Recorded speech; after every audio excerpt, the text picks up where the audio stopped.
Helen Fraser ka dëshmuar para dhomave të specializuara në gjykimin ndaj Hashim Thaqit, Bashkim Smakajt, Isni Kilajt, Fadel Fazliut dhe Hajredin Kuqit, të cilët akuzohen për vepra penale kundër administrimit të drejtësisë. Ajo deklaroi se ka përdorur transkriptuesin e inteligjencës artificiale, teksa tha se nuk e kupton gjuhën shqipe. Njësia e përkthimit në këtë gjykat ju kërkua njësisë të ndihmonte me transkriptimin e dosjes së Kuqit të 3 shtatorit 2023.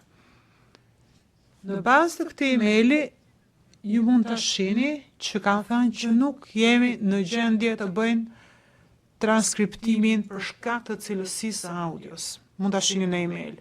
Përgjigje. Po, besoj kjo ka ndodhur përpara se të përfshihesha unë në këtë çështje. Mes ZPS-s dhe asaj që ka thënë njësia e përkthimit lidhur me cilësinë e audios, dhe si mund na shpjegoni ju këtë dallim? Përgjigje. Por rrethanat besoj se janë të ngjashme.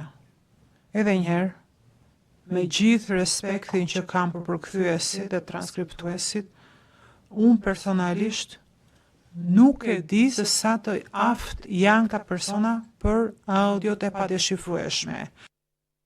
Fraser potencoi se mbështetshmëria në transkriptet e ZPZ-s nga audiot e vizitave në qendrën e paraburgimit është e ulët.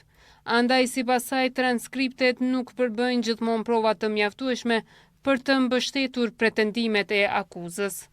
Unë do të kisha përdorur persona që janë të aftë për ta bërë këtë punë. Megjithatë, ne këtu shohim që pa pasur informacionin kontekstual, është shumë e vështirë që të kuptohet audioja. Pyetje. Po për faktin që personeli i ZPS-s ka pasur qasje në audiot si të përforcuara dhe të papërforcuara, mendoni se ka pasur kjo ndikim në transkriptet e tyre? Përgjigje. Duhet bërë një analizë në fakt midis audiove të përforcuara dhe të papërforcuesa.